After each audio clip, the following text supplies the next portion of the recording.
어제 신규 확진자 1,120명 가운데 국내 지역 사회 감염자는 307명이었는데 그중 수도권에서 229명의 환자가 나왔습니다.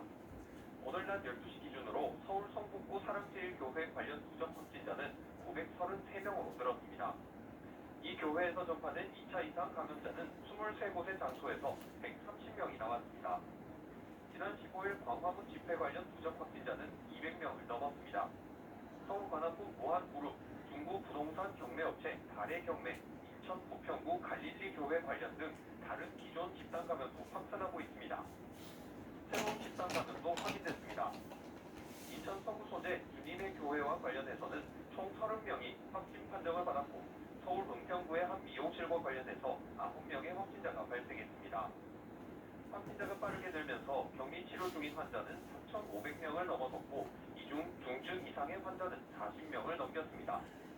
오늘 기준으로 수도권 중환자 병상 319개 중 19개밖에 남지 않았는데 정부는 다음 달 초까지 중환자가 최대 130명이 나올 것으로 예상하고 있습니다.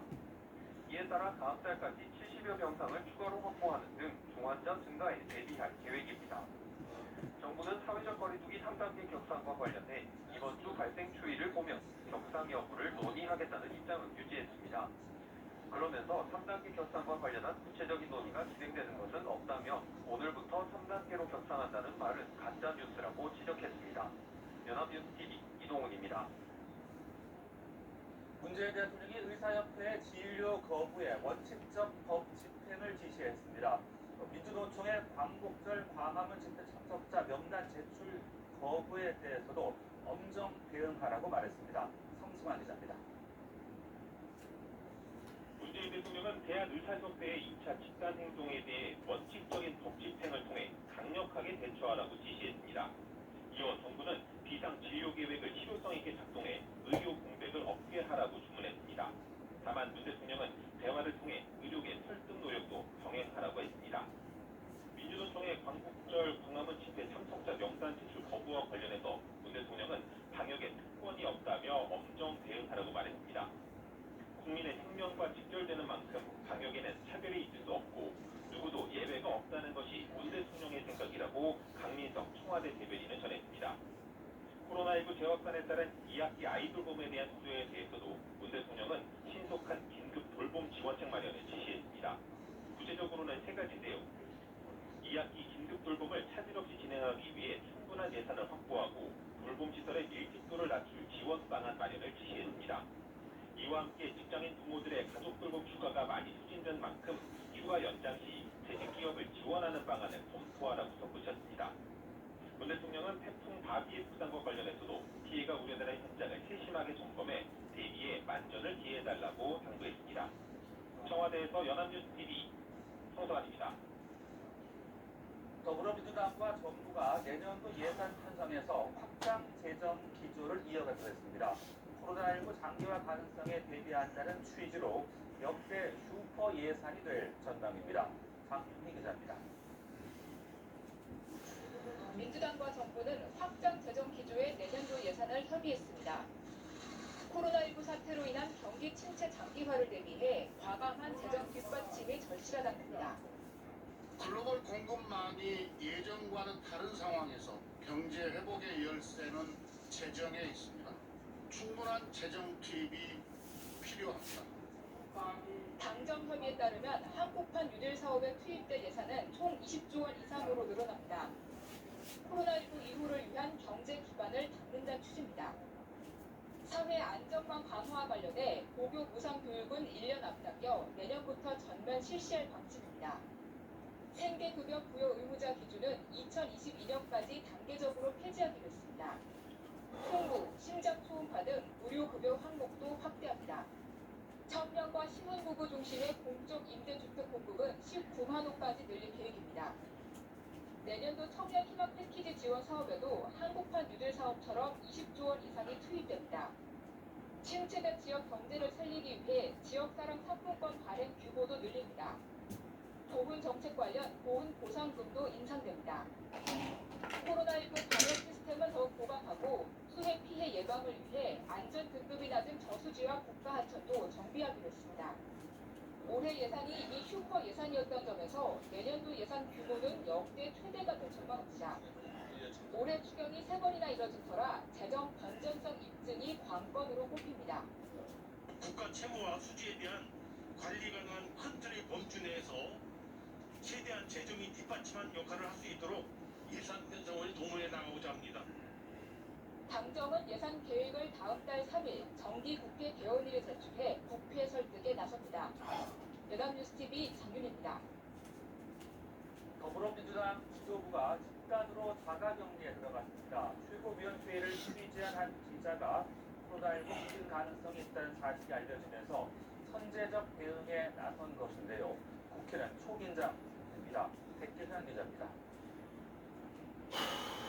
이해찬 대표 등 민주당 지도부가 코로나19 감염 가능성을 고려해 자가격리에 들어갔습니다. 오늘 아침 열린 최고위원회의가 발단이 됐습니다.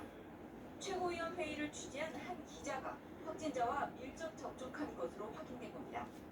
이 기자는 최고위원회 취재 직후 나흘 전 함께 식사한 친척이 확진 판정을 받자 곧바로 선별진료소로 이동해 검사를 받고 결과를 기다리고 있습니다. 최고위원회에는 이해찬 대표와 김태년 원내대표, 박광원, 남인순, 이형석 최고위원 등이 참석한 상황이었습니다. 이날 최고위원회에 참석한 당 지도부와 당직자 10여 명은 내일 오전으로 예정된 기자의 검사 결과가 나올 때까지 자가격리를 미루고 있습니다. 이 대표는 내일 오전까지 예정된 일정을 모두 취소했습니다. 방역 당국까지 정보가 가고 나서 하기가 시간이 좀 단계가 있잖아요. 저희는 이제 미리 알았기 때문에 이 스스로 좀 조치를 하자. 이런 사태에서 정보를 빨리 공유하는 게 급선무잖아요. 민주당 지도부는 물론 국회 기자단 역시 대거 자가격리에 들어가는 등 국회는 긴장감에 휩싸였습니다. 현재 국회는 사회적 거리두기 3단계에 준하는 방역 지침을 수립해 일정을 대폭 축소하고 취재진 역시 풀단으로 운영해 코로나19 감염 예방에 부심하고 있는 상황. 여야는 코로나19 관련 법안은 숙려 기간을 두지 않고 상임위원회에서 우선 처리하는 등 초당적인 대응을 하기로 했습니다. 연합뉴스TV 이현입니다. 코로나19 감염이 확산하자 이제 100일도 채 남지 않은 수능이 또 걱정입니다. 교육당국은 일단은 예정대로 시작했다는 입장을 보이고 있지만 거리두기 3단계 격상 시 조정 필요성도 언급되고 있는데요. 감염이 더 확산할 경우 대안이 필요해 보이는 지점입니다. 신세롬 기자입니다.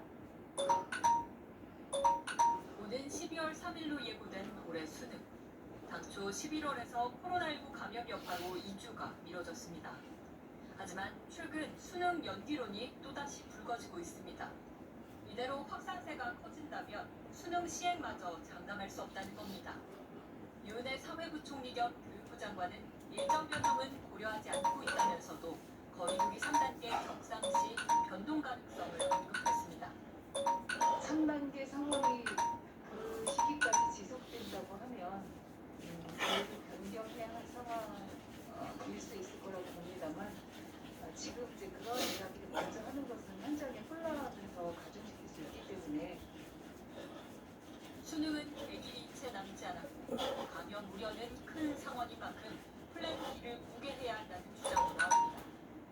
확진자가 더 늘어나고 고3 감염자 수가 생기고 막 이렇게 되면 도대체 어떻게 할 건지에 대한 예상 시나리오를 정부에서는 뭐 임박하면 공개하겠다 이렇게 얘기를 하고 있는데 사실 지금쯤은 공개해야 예측 가능한 시나리오를 보고 학생, 학부모, 교사들도 대응을 하고 적응할 수 있는 거지.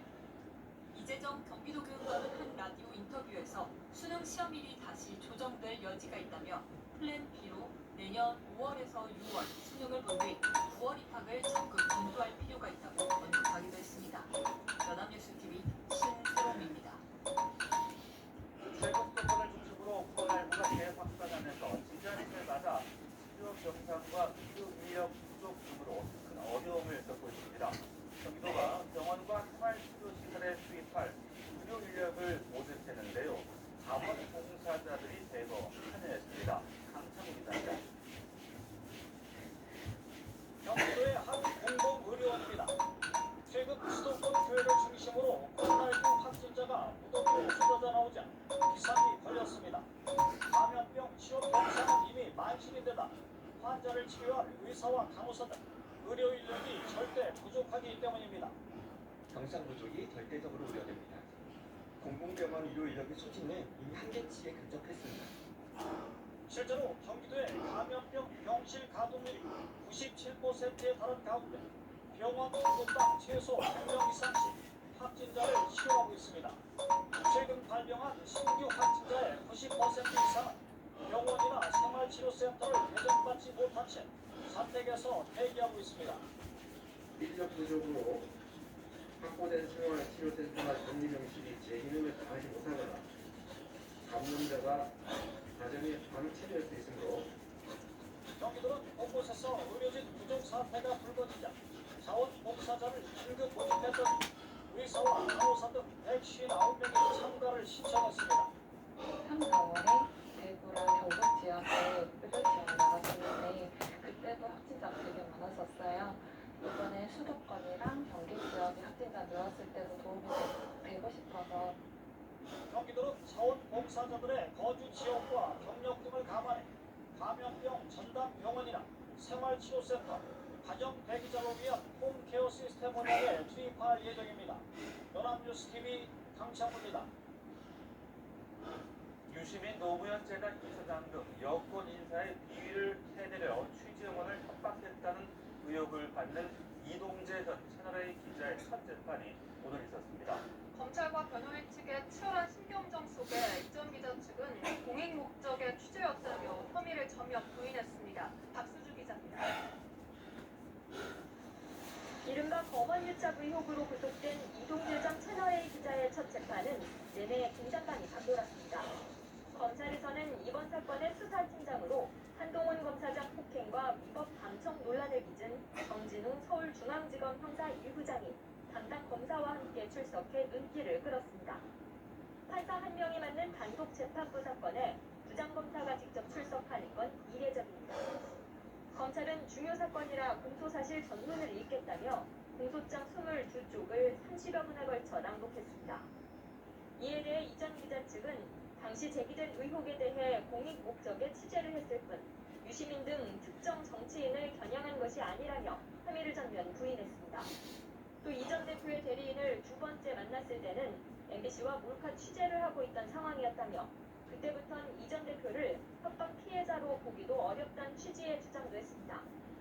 함께 재판에 넘겨진 후배 기자 박모 씨 측도 협박을 한 적도 이를 공모한 적도 없다며 부인했습니다. 그러면서 검찰이 제시한 녹취록이 실제와 맞지 않는 부분이 많다고 지적했습니다.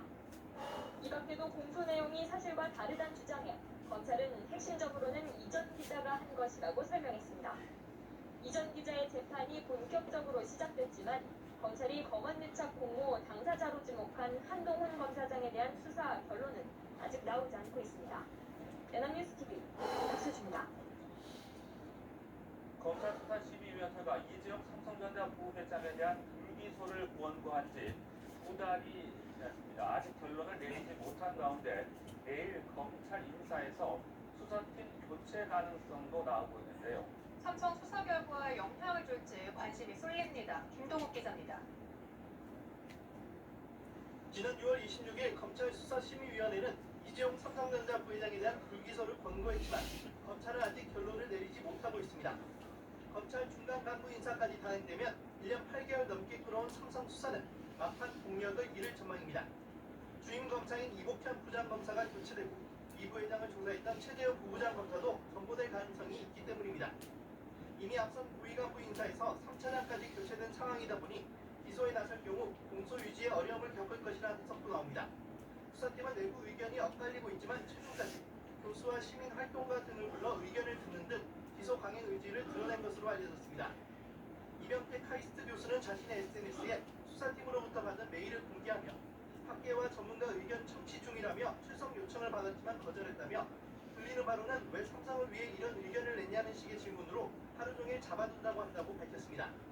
수사팀이 수사심의 권고를 따르지 않을 명분 찾기에 나선 것이란 비판의 목소리도 나옵니다. 검사장 출신 변호사는 검찰의 이해나 입장을 반영해 건별로 수용 여부를 취사 선택하기 시작하면 검찰 수사심의위원회의 존재 의미는 없어진다고 지적했습니다. 만약 현 수사팀이 결론을 내지 못하고 교체되면 이 부회장을 불기소하는 선에서 수사를 마무리하게 될 수 있다는 관측도 나옵니다. 연합뉴스 TV 김동욱입니다. 전두환 전 대통령의 연희동 자택을 압류할 수 있는지에 대한 법원 판단이 조만간 내려질 전망입니다. 서울 고등법원은 오늘 전 대통령이 신청한 재판 진행에 대한 이의 신청 사건 신문을 종결했습니다. 전 대통령 측은 정의 실현도 법이 정한 절차에 따라 이루어져야 한다며 법률적으로 연희동 자택을 전 대통령의 차명 재산이라 보기 어렵다고 주장했습니다. 검찰은 이미 장남 전재국 씨가 차명 재산임을 일가 모두가 인정한다는 취지의 의견을 제출한 바 있다며 반박했습니다. 재판부는 앞으로의 결과를 양측에 개별 통보할 예정입니다. 서울 강남경찰서는 한밤중 길거리에서 전혀 모르는 사람들을 이유 없이 때려 다치게 한 20대 남성 A씨를 폭행과 살해 혐의로 구속해 검찰로 넘겼습니다.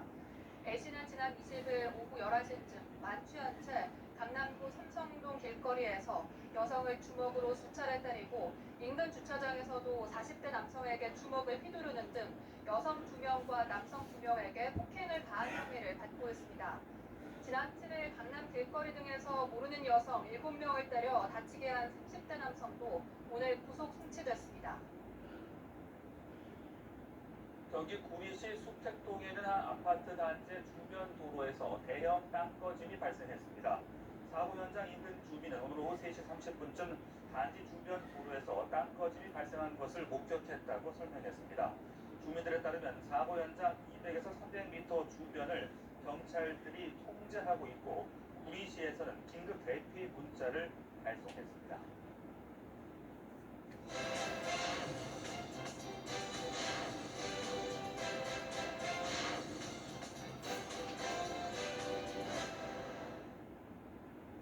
글로벌 다이제스트입니다.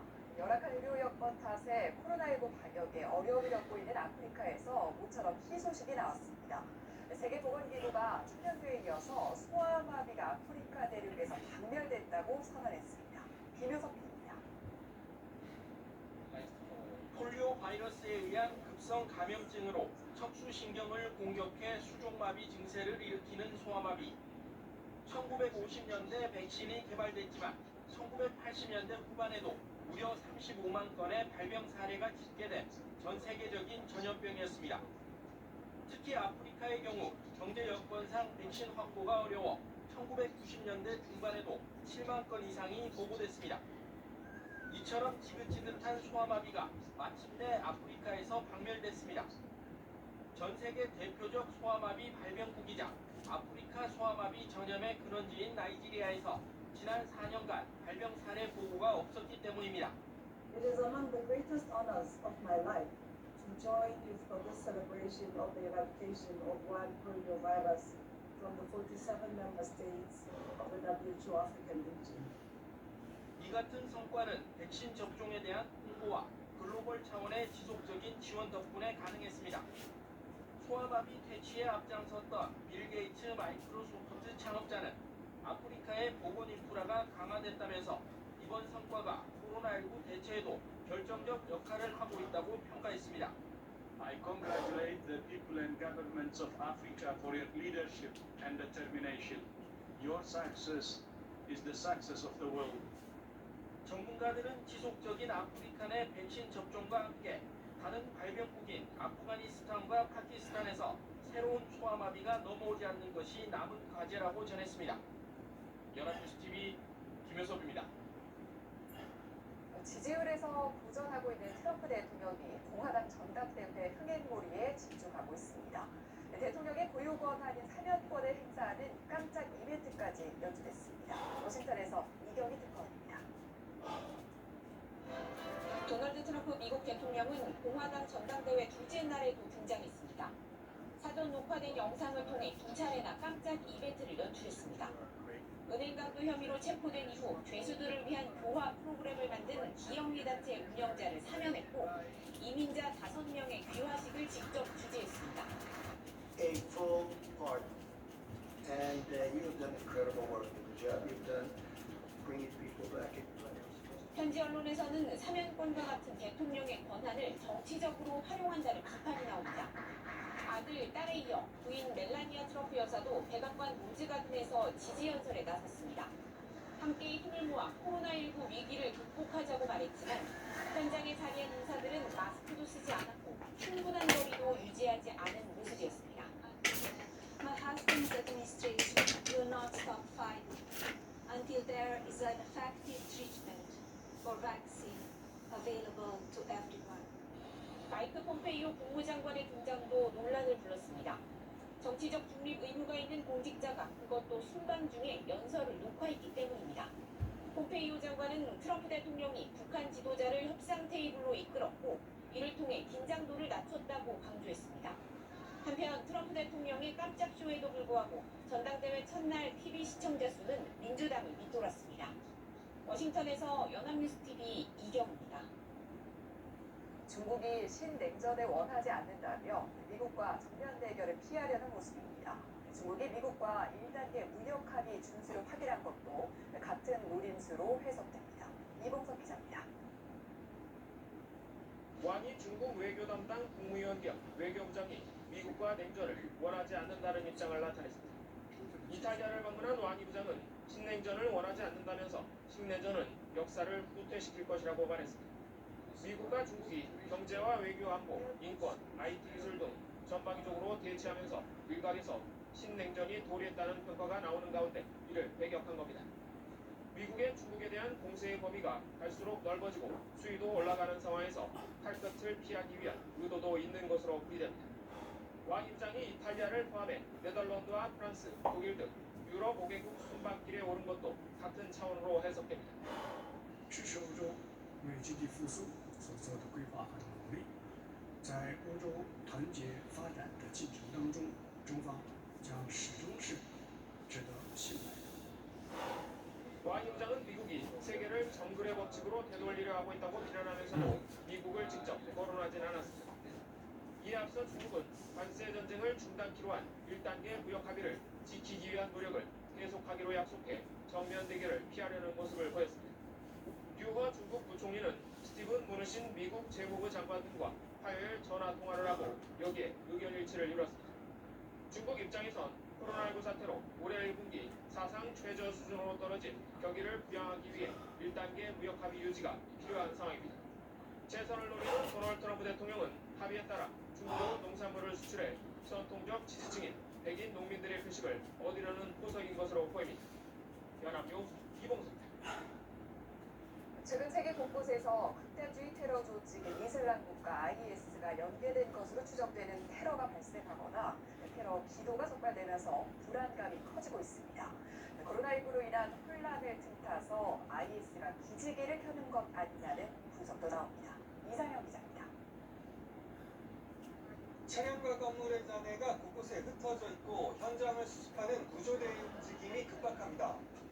24일 필리핀 남부에서 발생한 연쇄 포탄 테러의 사망자가 16명으로 늘어난 가운데 경찰은 이슬람 국가 IS를 추종하는 반구 세력 아부사야프의 소행일 가능성이 큰 것으로 보고 있습니다.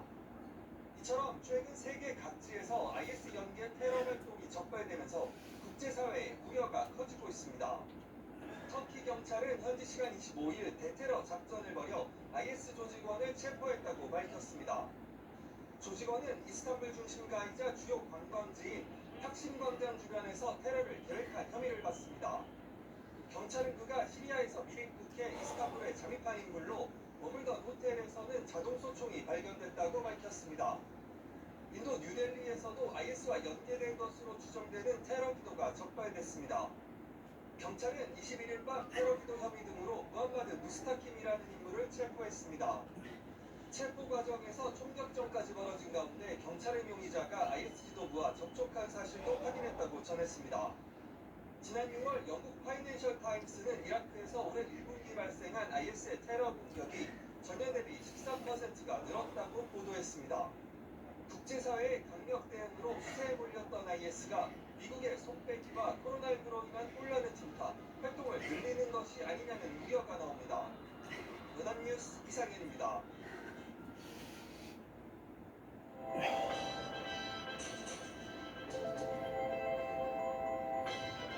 생전 주말화 할 정도로 하루하루 이 감염 체계가 한계점에 다다르고 있습니다. 상황 그대로였다면 서울의 이 순간의 싸움까지 검토해야 할 사안입니다.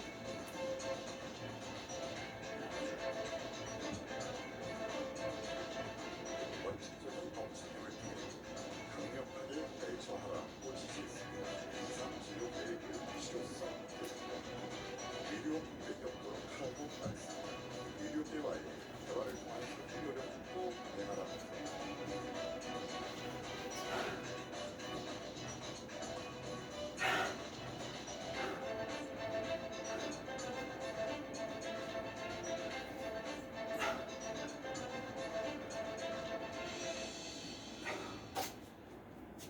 태풍 바비가 초속 60m라는 기록적인 강풍을 몰고 한반도로 북상하고 있습니다.